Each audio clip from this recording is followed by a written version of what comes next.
Hi viewers, welcome to Telugu world. ఎప్పుడు పెళ్లి చేసుకుంటావమ్మా అంటే కాస్త మొహమాట పడి చెప్పే రోజుల నుంచి పెళ్ళంటే నో అనో లేదా ఎస్ అనో ఇక మొహమాటం లేకుండా చెప్పే పొజిషన్కి వచ్చారు మనుషులు. ఇక ఒకప్పుడు అంటే పెళ్ళి గురించి మాట్లాడాలంటే ఒకటికి 10 సార్లు ఆలోచించే వాళ్ళు మన హీరోయిన్లంటే. కానీ ఇప్పుడైతే అసలు అలానే కాదు, మనసులో ఉన్నది ఉన్నట్లుగా బయటకు చెప్పేస్తున్నారు. తాజాగా ఇద్దరు స్టార్ హీరోయిన్లు కూడా కెరీర్ పీక్ స్టేజ్లో ఉండగానే పెళ్లి గురించి ఓపెన్ అయిపోయారు. ఇందులో ఒకరు శ్రీమతి అయ్యేందుకు సిద్ధంగా ఉంటే ఇంకొకళ్ళు ఎప్పటికీ కానని అంటున్నారు. మన మధ్య మనం మాట్లాడుకున్నాం కదా, ఆ కానని అంటున్న హీరోయిన్ ఏమో నిత్య మీనన్ అనమాట. ఇక ఇండస్ట్రీలో పెళ్ళిళ్ళ సీజన్ నడుస్తుంది ఇప్పుడు.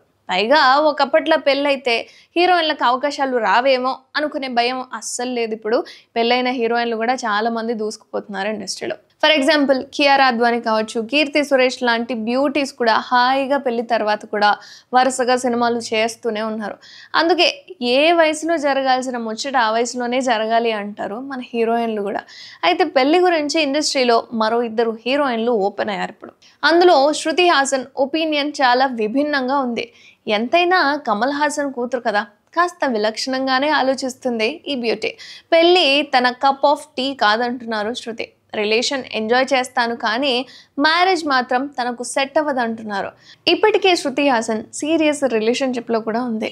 కొన్నేళ్లుగా శాంతను హజరికతో డేటింగ్ చేస్తోంది ఈ బ్యూటీ. తనకు రిలేషన్ వరకు ఓకే కానీ పెళ్ళంటే భయం అని, మధ్యలో వదిలేస్తే తాను ఆ బాధ భరించలేను అంటున్నారు యముడు.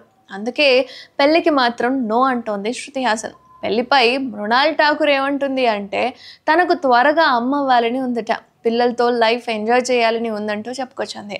అండ్ పెళ్ళి పిల్లలు ఓ మంచి జీవితం అంటున్నారు ఈ అమ్మడు.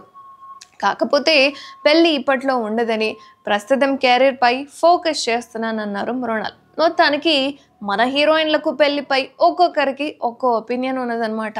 ఇక రీసెంట్గా నిత్య మీనన్ కూడా పెళ్లిపై ఎటువంటి ఆలోచన లేదు అని, నేను ఇకపై పెళ్లి చేసుకోను అని కూడా చెప్పుకొచ్చింది.